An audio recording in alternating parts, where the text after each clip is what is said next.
Hi everyone, so today we'll be making Gujarat famous sabji. It's called Methi Bhaji Dananu Shaak, and in English it's called Fenugreek leaf with pigeon peas curry. Let's get started. So to use methi leaves, make sure you wash it with water 5 times, add right, and next day you chop it. And when you chop it, you can store it in the container like this. With underneath, you can put paper towel and arrange this in the layers.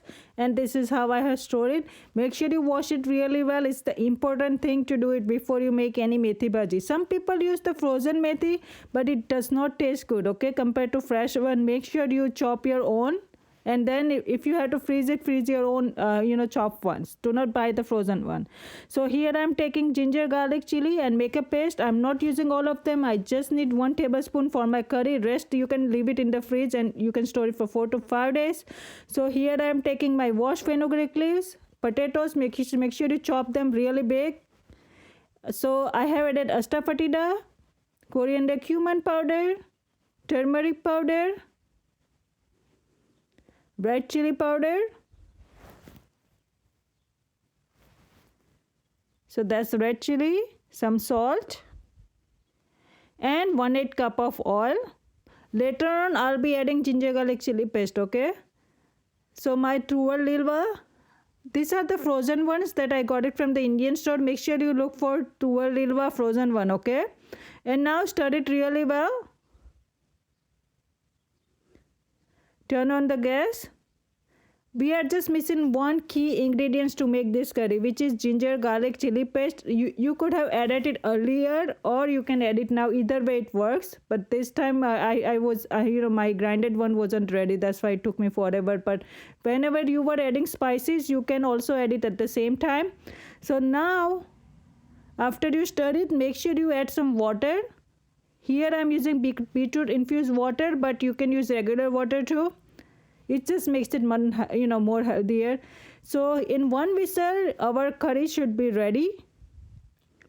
And look at this, how green it looks like. So if you cook it this way, the color is going to remain the same, greenish color. Turn on the flame, because we need to stir and make sure that our potatoes are cooked. They should be cooked, but the thing is you are going to chop them very big, because later on you can chop them fine, so that they don't get melt, because whenever you pressure cook they overcook it and we don't want that. So this is perfect. So now our curry is ready. At the end we are going to add chickpea flour, and after that you gently stir it, because we don't want to break our potato, okay?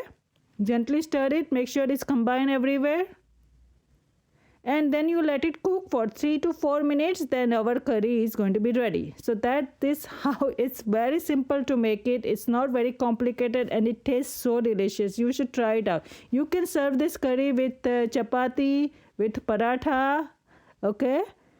And now our sabji is ready.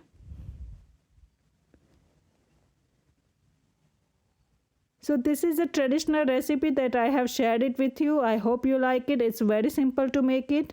And this is how my thali looks like. Serve it with chapati, beetroot, anything. But it goes very well with chapati according to me. So I hope you like my video. Thanks for watching. Let me know if you have any questions and concerns about this curry. Thank you.